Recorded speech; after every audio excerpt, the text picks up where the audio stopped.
Bonjour Jean-Luc Mélenchon, je vous remercie de nous recevoir dans votre bureau de l'Assemblée nationale. Oui. Hérodote.net a décidé d'ouvrir une série d'entretiens avec des personnalités françaises sur les rapports entre l'histoire et l'actualité. Et nous avons pensé à vous, connaissant votre passion pour l'histoire et vos engagements politiques, pour débuter cette série d'entretiens.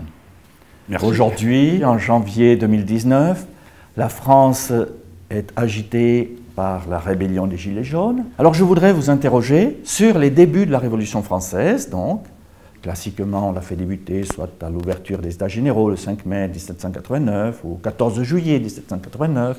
Allons plus loin, reculons dans le temps. On peut parler du 7 juin 1788, je crois que c'est la journée des Tuiles, à Grenoble. Alors peut-être parce que c'est Grenoble, les livres d'histoire en parlent moins que de tout ce qui se passe à Paris. Et pourtant, cette journée est très importante. Les habitants de la ville, depuis les toits des maisons, lancent des tuiles sur les soldats qui avaient mission d'arrêter les parlementaires. Est-ce que vous êtes d'accord pour faire débuter la Révolution ce jour-là?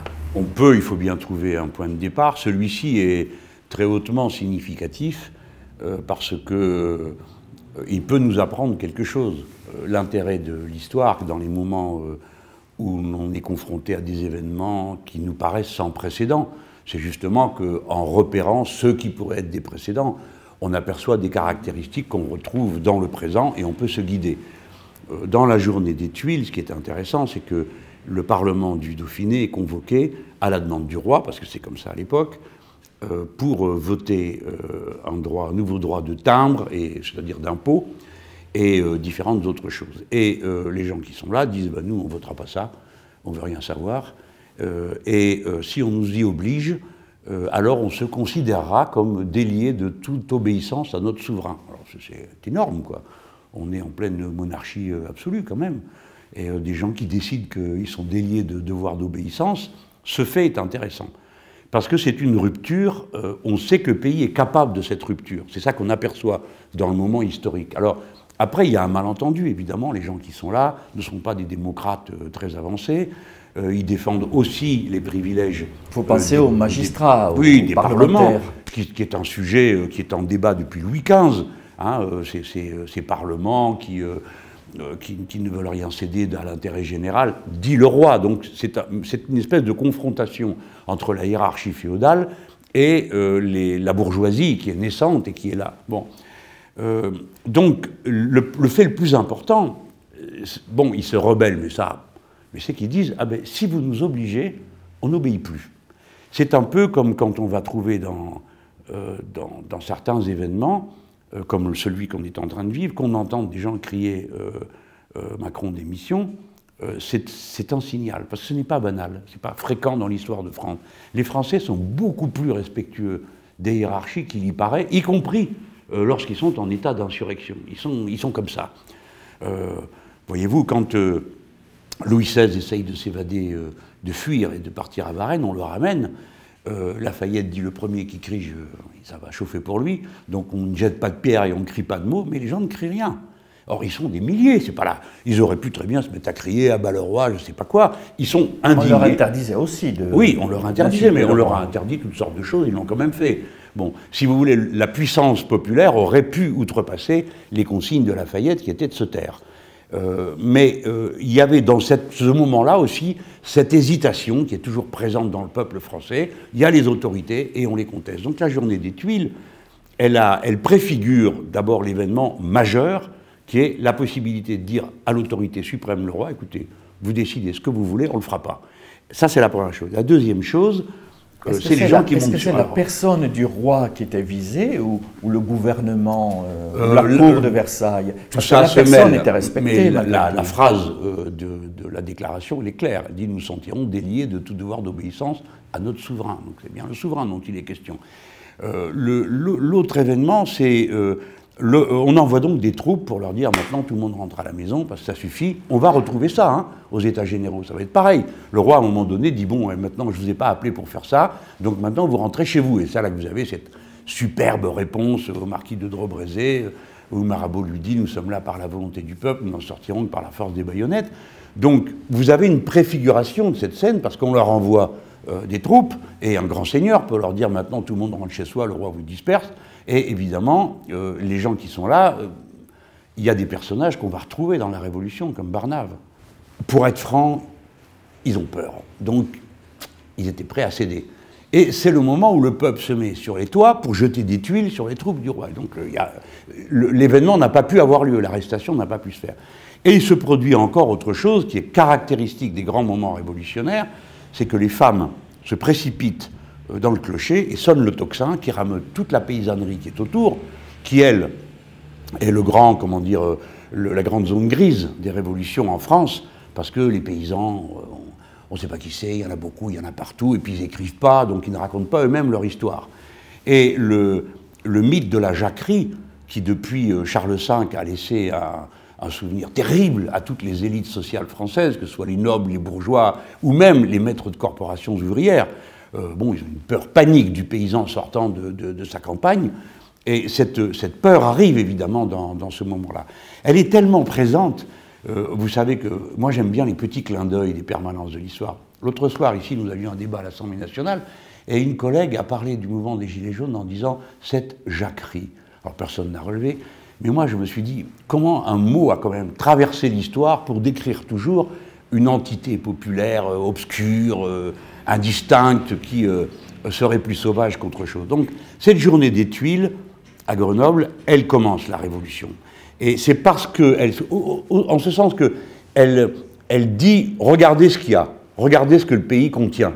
Alors après, bon, ça va attendre, et c'est à la suite de ça que le roi dit « bon, bah, très bien, puisque c'est comme ça, je convoque les États généraux en France ». Et on va se retrouver avec sur les bras des choses qui font sourire, tellement elles sont contemporaines. Je ne vous cache pas que dans mes discours, dans mes meetings, je dis « bon, évidemment, ça n'a rien à voir avec aujourd'hui, mais il y avait une dette énorme et l'État ne savait plus comment la payer ». Alors tout le monde rit. Ensuite, je dis, il y a des gens qui ne voulaient pas payer, les nobles. Bon, tout le monde rit, parce que dans notre société, il y a aussi des gens qui ne veulent pas payer. Il y a la grande similitude qui est l'État bloqué. Parce que nous parlons de l'État. La France, à l'époque, sous l'Ancien Régime, aussi a un État. Monarchique, absolu et tout ce qu'on veut, mais un État. Et cette paralysie de l'État est la paralysie du pays lui-même. C'est pourquoi cette journée est si importante. Et ensuite, quand les événements vont démarrer à Paris, Paris restant la ville repère.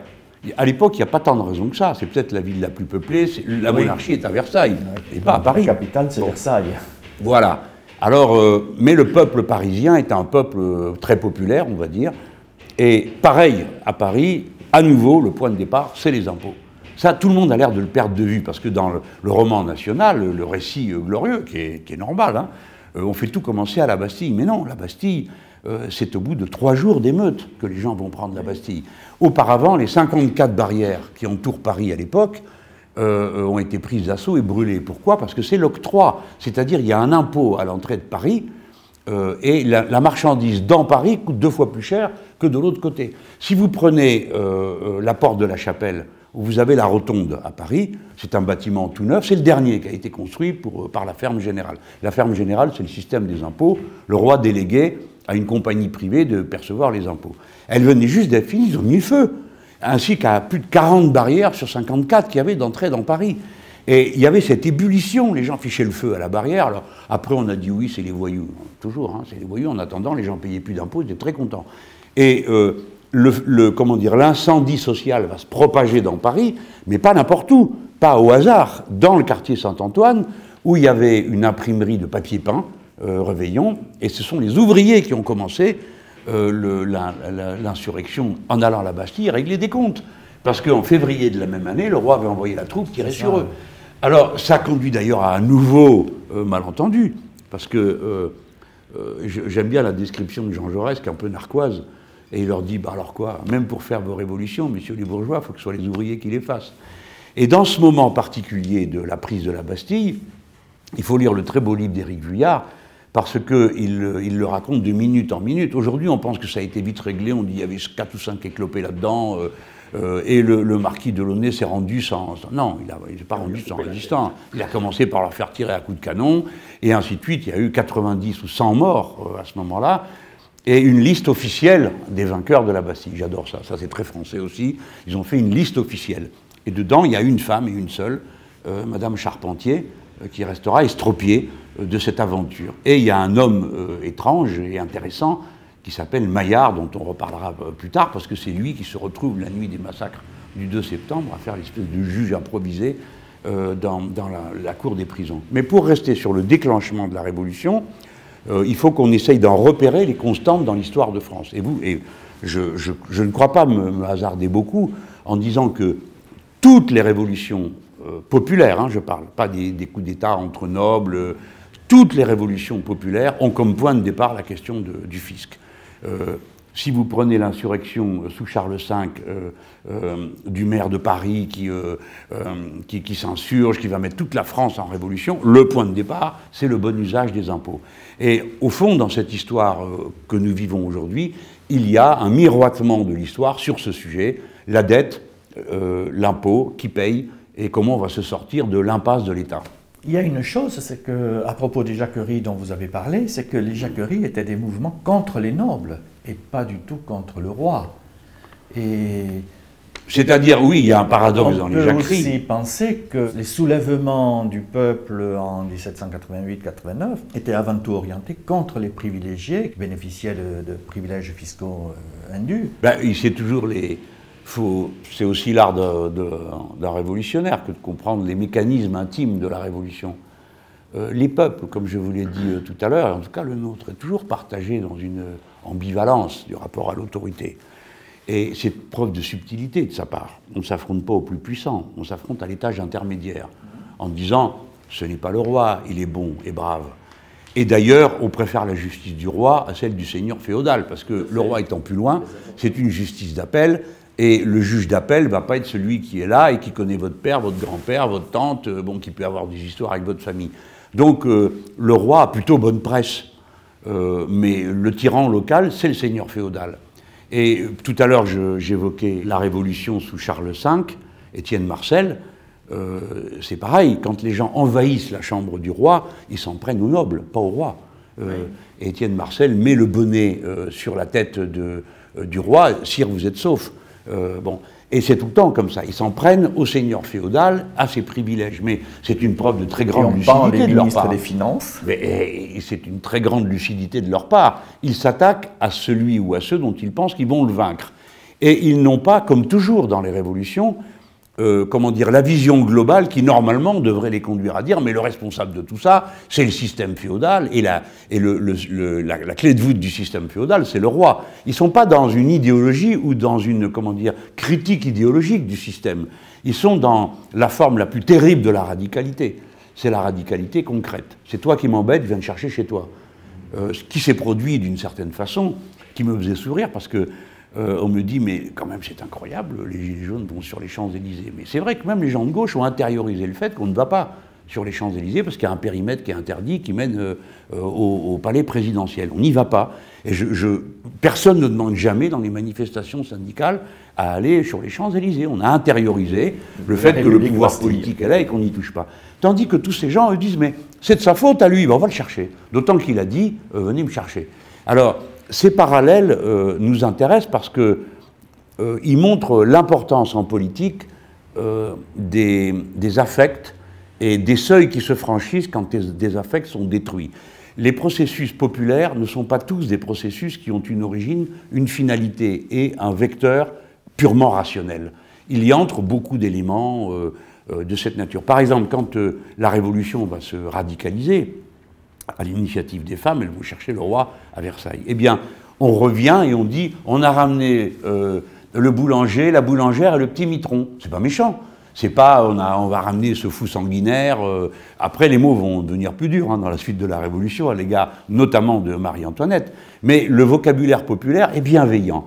Et on peut, dans un premier temps, se dire, mais quelle naïveté, comment se fait-il qu'ils ne comprennent pas ce qui se passe? Et puis on peut y voir aussi malice, ruse. C'est-à-dire, on affronte, mais on laisse une porte de sortie. Monsieur le roi, si vous voulez bien comprendre ce qu'on vous dit, on va pouvoir s'arranger. Mais si vous ne comprenez pas, ça va chauffer, la preuve. Et voilà. Malheureusement, il ne comprendra pas. Et les choses non, je crois qu'il était, comme souvent, sur le plan personnel, il semble que Capet, Louis XVI, était un brave homme. Que le métier n'intéressait que moyennement le métier de roi. Mais comme souvent, dans ces périodes, et c'est une des composantes du caractère explosif de la période, c'est que ceux qui exercent les responsabilités les plus importantes ne sont pas capables de penser le présent comme il est. Ils le pensent avec des grilles du passé. Donc, pour Louis XVI, par exemple, quand il va à la réunion des États généraux, il croise un gars à un moment donné, il lui dit « Mais mon bonhomme !» Et alors, les gens qui étaient là, on dit « Comment mon bonhomme, comment il nous parle ?» Mais bonhomme, à l'époque, c'était le brave homme de la campagne. Et il y a un moment comme ça aussi qui m'a fait sourire quand j'ai vu le président Macron dire dans une réunion « Dites donc, les enfants », en parlant aux gens qui étaient là. C'est pas open bar, dit-il, on ne vous donnera pas tout ce que vous voulez, il faut payer. Cette difficulté à penser le présent dans ce qu'il est, c'est-à-dire quand vous êtes dans un moment d'insurrection massive, les gens sont à un haut degré de conscience politique. Il ne faut pas leur parler comme ça. Il ne faut pas leur donner l'impression de « bon, vous êtes des galopins ». Et Louis XVI commet cette erreur. Il pense avec les termes du passé. Comment ? D'ailleurs, quand il va aller se faire chercher dans son palais, c'est parce qu'il a refusé de signer la fin des privilèges. La nuit du 4 août, il refuse ça. Et c'est donc qu'il se cramponne à un ordre du monde qui n'existe pas. Il est vraisemblable que lui-même ne comprenait pas ce qu'on lui demandait. Ou plus exactement, n'en comprenait pas la force. Pour lui, c'était une insurrection discutable dans ses principes, odieuse dans ses finalités, parce que bon, le pouvoir du roi, comment on pouvait mettre ça en cause? Quand vous êtes le roi, on comprend hein, que vous trouviez ça insupportable.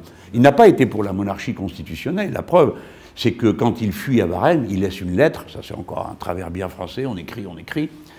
Bon, je n'y échappe pas, donc je ne vais pas trop m'en moquer. Il écrit une lettre, sa condamnation à mort, il dit « J'ai jamais cru à rien de ce que vous m'avez fait jurer, je suis d'accord avec rien, vous avez fait que de me persécuter, donc puisque c'est comme ça, je vais revenir et vous allez voir ce que vous allez voir. » Manque de peau pour lui, c'est lui qu'on a ramené de force. On peut dire aussi qu'il y a l'aspect religieux qui va heurter le roi, qui va l'amener à prendre une dérive oui, je crois que tout formellement anti-révolutionnaire. Oui. Tout le choquait. La révolution a un contenu anticlérical tout à fait évident dans la bourgeoisie, hein, la bourgeoisie des villes. Parce que nous sommes encore à une époque où la ville est une entité à part et la campagne une autre. Ce n'est pas le cas aujourd'hui, il n'y a plus que la ville. Et le rurbain, comme on dit, c'est-à-dire que même les gens qui vivent à la campagne vivent sur le modèle urbain, avec les mœurs de la ville, avec les réseaux de la ville. À l'époque, non. Et la ville est très anticléricale. Et d'ailleurs, de longue main, parce que la France s'est constituée sur un pacte entre l'Église et la force militaire, et les rois. Quand on parle du baptême de Clovis, c'est une histoire. Hein. C'était pas le premier chrétien qu'il y avait dans les rois. D'ailleurs, sa propre femme était chrétienne. Mais à l'époque, l'Église de l'époque se coalise avec le guerrier franc pour en finir avec une hérésie. Alors ça nous amène au spectacle des hérésies en France. Les hérésies en France ont des caractéristiques, elles sont toutes populaires. Et c'est toutes des hérésies, la plupart, disons, l'hérésie cathare est une hérésie populaire, l'hérésie arienne l'est, et toutes se retournent contre l'Église. Mais l'Église officielle. Le protestantisme n'était pas populaire des bourgeois. Il incarne quelque chose qui est le futur. Oui. Quelque chose qui est dans la bourgeoisie. Et le protestantisme n'est pas une hérésie. C'est une religion prétendument réformée, dit-on à l'époque. Hein. Bon, elle pénètre très profondément les familles nobles et bourgeoises c'est ce qui l'a rendu d'ailleurs inextricable. Parce que, bon, d'abord, le propre roi est protestant. Henri IV, il abjure à 2 reprises ou à 3, enfin suffisamment pour qu'on comprenne qu'il n'y croyait guère et que de toute façon le pouvoir royal à ce moment-là commence à s'élever au-dessus des factions religieuses. Mais ça a pris des siècles. En attendant, c'est de longue main que le peuple est anti-curé, anti-évêque, d'abord parce que ceux-ci ne donnent pas une image très religieuse d'eux-mêmes. On trouve des évêques qui n'ont pas l'âge d'être, qui ne sont même pas adultes. On trouve des gens qui mènent une vie totalement... Pensons à Talleyrand qui officie à la fête de la Fédération. C'est terrible. Talleyrand est à la fête de la Fédération, c'est un moment révolutionnaire tout à fait inouï, parce que la fête de la Fédération, tout le monde a oublié, on ne comprend pas ce que ce mot vient faire. Mais ce sont des unités citoyennes qui se sont fédérées pour faire respecter l'ordre. Alors là, tout le monde dit, attendez, ça va trop loin, on va fédérer tout ça. Et il y a la fête de la Fédération. Et les premières paroles de Talleyrand, quand... Lafayette s'avance vers lui pour faire je ne sais quel serment, il lui dit « S'il vous plaît, ne me faites pas rire ». Il n'y croyait absolument pas. Disons, c'est un des évêques athées qu'on a pu connaître de l'ancien régime. Il était en rupture avec la grande masse des fidèles, des assistants qui, eux, étaient bons chrétiens. Et d'ailleurs, le christianisme, il y a à la fois un contenu très anticlérical du processus révolutionnaire et de ses leaders, mais il y a aussi, comme toujours, les radicalités se construisent l'une en regard de l'autre. À l'égalitarisme révolutionnaire et jacobin répond à un idégalitarisme fondamental de la réaction qui, elle, va professer exactement le contraire en disant vos histoires d'égalité, ça existe nulle part dans la nature, vous êtes donc condamnés à faire des régimes de violents contre l'ordre de la nature. Et dans le christianisme français, il faut se souvenir qu'on sort d'une période terrible qui est celle de Louis XIV, de répression du protestantisme, abolition de l'édit de Nantes, les dragonnades, cette horreur, on envoie des militaires chez les gens jusqu'à ce que les gens se convertissent. Inutile de vous dire qu'ils ne le faisaient pas avec un enthousiasme, mais avec une résistance populaire. Les Camisards, c'est une résistance populaire. Marie Durand, les Emmurés qui écrivent Résister, ce sont des gens du peuple. Et en même temps, une dose, comment dire, de folie religieuse à cette époque. On trouve des personnages aussi étranges qu'un type qui s'appelle Grignon de Montfort, qui est un illuminé absolu. Bon, il croit à son truc, hein, je ne veux pas faire offense à la foi.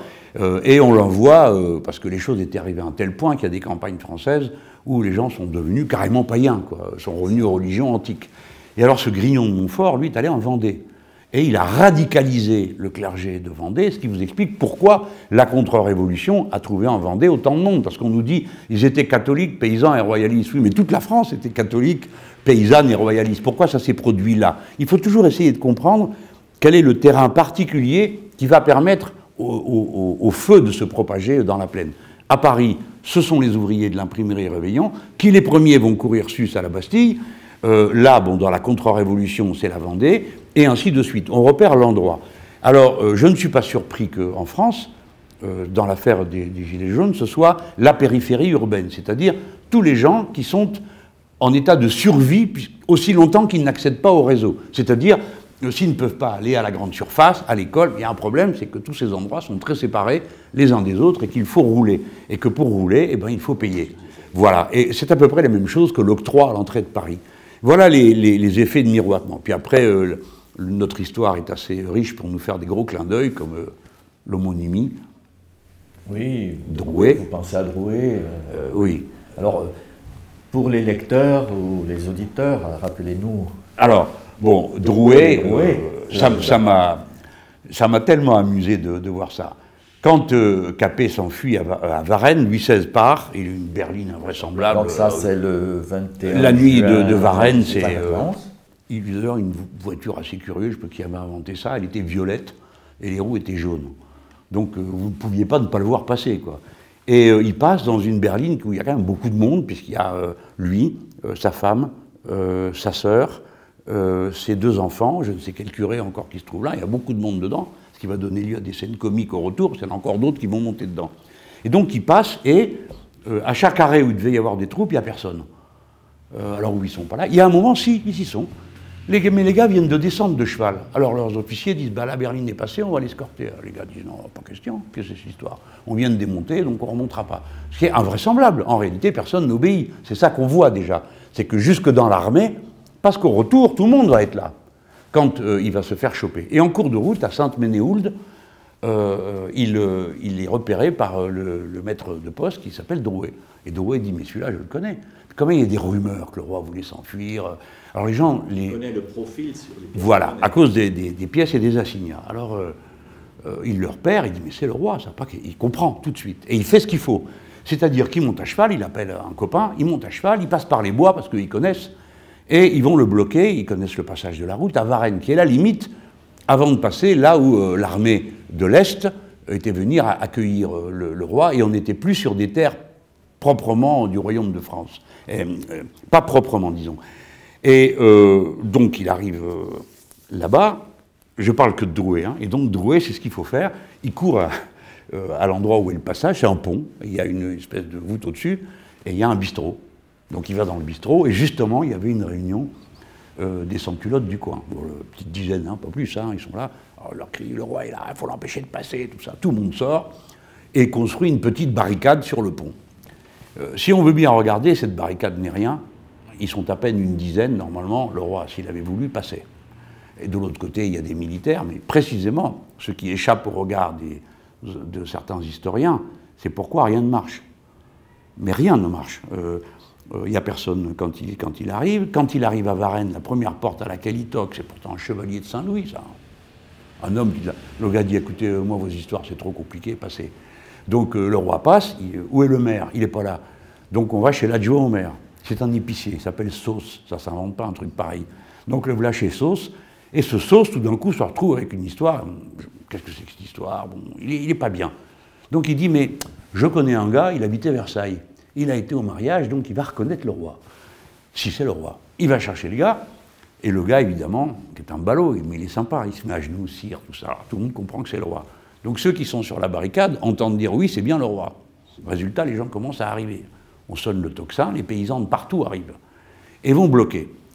Quelqu'un dit, mais moi je vais vous dégager tout ça. Ça aussi, c'est un grand classique des révolutions. Vous avez toujours un gros malin qui dit, mais tout ça c'est de la piétaille, je vais vous régler l'affaire en 5 minutes. Il descend, et puis il remonte bien vite, il s'est pris une balle, parce que les soldats qui étaient là, on dit, ils parlaient tudesque. Alors l'expression veut dire qu'ils parlaient allemand. C'est des gens qui venaient de l'Est du pays. Et ils ne veulent rien savoir. Il n'est pas question pour eux de tirer sur la barricade, ils ne voient pas pourquoi ils feraient ça, ils préfèrent tirer sur l'officier. Ce qui est une scène qu'on va retrouver dans beaucoup d'histoires de révolution des différents pays. Et donc ce Drouet, si vous voulez, a fait ce qu'il fallait. C'est un personnage absolument incroyable, après on va le retrouver, il est élu député, il participe à toutes les journées révolutionnaires, à un moment donné il est aux armées, il le capture, il essaye de s'évader, il tombe de son toit, enfin... Et Napoléon le décore, à la fin, quand c'est l'Empire, il lui dit « Monsieur, sans vous, l'histoire du monde aurait été différente. » Mais c'est vrai, parce que si Louis XVI s'était enfui, il n'aurait pas été guillotiné, la Révolution aurait été différente. Bon, et donc ce Drouet était un personnage clé. Ça m'a amusé de retrouver un Drouet à la tête des Gilets jaunes, dans un moment que, pour ma part, hein, je mets les choses bien à leur place, de mon point de vue à moi, d'une insurrection citoyenne qui dénonce la monarchie présidentielle. J'ai dit que j'étais fasciné par l'histoire de France et les petits cailloux comme ça qu'elle nous met, qui miroitent. Mais tout à l'heure, je vous ai raconté comment Étienne Marcel met le bonnet sur la tête du roi Charles V, lui dit « Sire, vous êtes sauf ». Bon, quand le roi de France, Louis XVI, et la foule envahit le Louvre, pareil, Lafayette qui est là, lui dit « Sire », il lui met la cocarde. Il lui met la cocarde en disant « Vous êtes sauf ». Notre histoire a... On ne sait pas pourquoi, c'est comme ça, mais parce que nous sommes tous imprégnés d'histoire. Les dirigeants politiques français, en général, hein, pas toujours. Et quand ils ne le sont pas, ils leur ont cuit, parce qu'ils ne comprennent pas la patte profonde qu'est la France. Et si l'on revient à la Révolution, vous avez évoqué les origines fiscales et les injustices qui ont motivé les premières révoltes. On peut dire que 10 ans après, globalement, la justice fiscale était acquise, c'est-à-dire les privilèges fiscaux abolis, et le code civil, une justice égale pour tous, établi. Donc d'une certaine manière, les grandes ambitions des premiers révolutionnaires étaient réalisées, mais dans quelles conditions? Mais la révolution n'est jamais un acte simple, parce que son existence même témoigne de l'impossibilité d'arriver à négocier des sorties consensuelles, sinon il n'y aurait pas de révolution.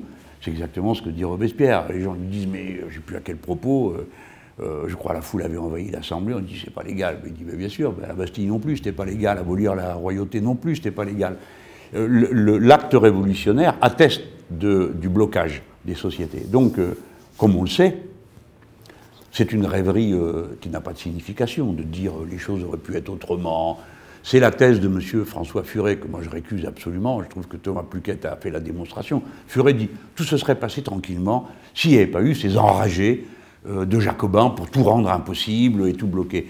Et le Pluquet montre, je trouve, d'une manière très claire, il a fait toutes les correspondances des membres des États généraux. Ce sont de bons bourgeois, plutôt pacifiques, qui écrivent alors avec une solennité terrible à leurs mandants, pour leur dire voilà ce qui se passe. Alors, nous ne sommes pas naïfs, nous savons très bien qu'ils savaient que leurs épouses liraient les lettres. Hein. Donc ils y mettent beaucoup de formes, mais on les voit tâtonner, ils sont devant un événement qu'ils n'ont pas prévu. Bon, qu'est-ce qu'on fait? Le roi veut le veto. Voilà, mais bon, ben non, on ne s'est pas réunis pour donner le droit de veto au roi, donc on est en état d'insurrection aggravée. Là-dessus, le roi s'enfuit, qu'est-ce qu'on fait? Alors ça, c'est après. Ils sont entraînés, poussés par les événements. Les événements les obligent à trouver des réponses à une situation à laquelle personne n'avait pensé auparavant. C'est très important de comprendre cet aspect psychologique des événements révolutionnaires, parce que d'abord, elle vous permet de comprendre leur accélération incroyable, parce qu'en temps normal, les choses ne vont pas aussi vite.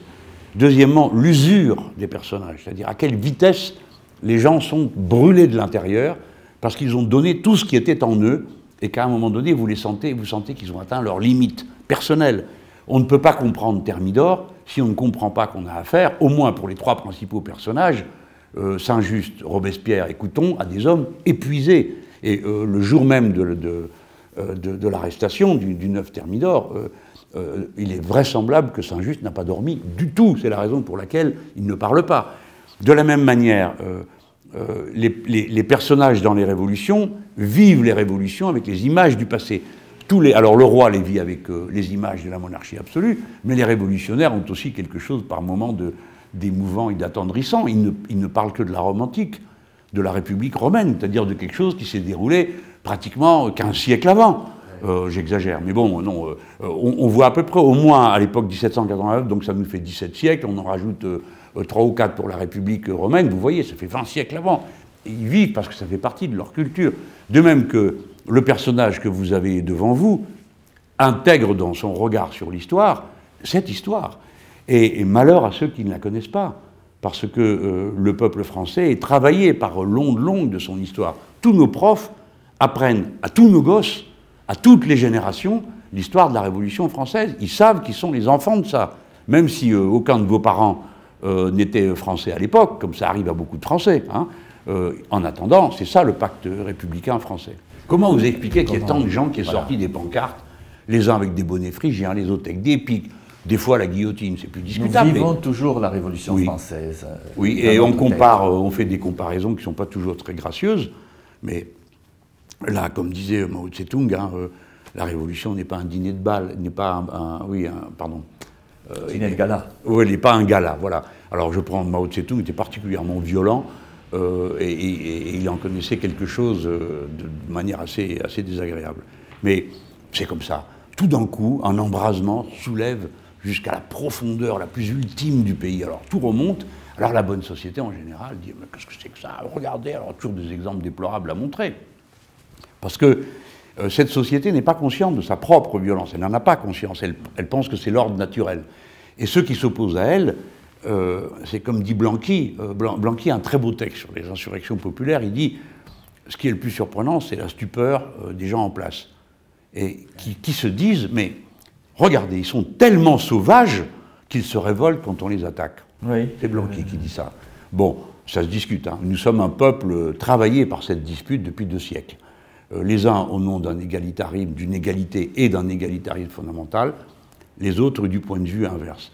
Les uns soulignant qu'il n'est d'issue que collective, les autres surlignant le fait que c'est le mérite des individus qui constitue le bien général. Qui que nous soyons. C'est très difficile d'ailleurs pour ceux qui ne connaissent pas l'histoire d'interpréter, ils la connaissent superficiellement, bon, des gens qui changent de camp comme Lafayette. Lafayette est un héros aux États-Unis et en France. Et puis un jour on a même dit, bah tiens, on va mettre Lafayette au Panthéon. Il y a des gens qui ont dit, ah ben non, c'est pas possible, parce que Lafayette, avec tout son état-major, est passé à l'ennemi. Et je me souviens de ce moment-là, et plein de gens me disaient, ah bon, mais qu'est-ce que c'est que cette histoire? Et ça repartait. Ça repart, ça discute, oui, mais, etc. Les Français sont passionnés d'histoire. Nous sommes la grande nation politique de l'Europe grâce à ça. Et ce n'est pas nous qui le regretterons. Je vous remercie infiniment pour ce survol passionnant de la Révolution française. Et je pense que chacun pourra y trouver matière à réflexion. Elle nous a fait français, voilà ce que nous pouvons dire. C'est à ce moment-là qu'est inventée la maxime liberté, égalité, fraternité.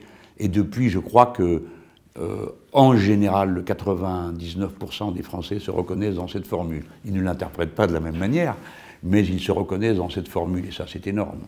C'est gigantesque, c'est l'identité politique du peuple français. Merci encore pour cette conclusion.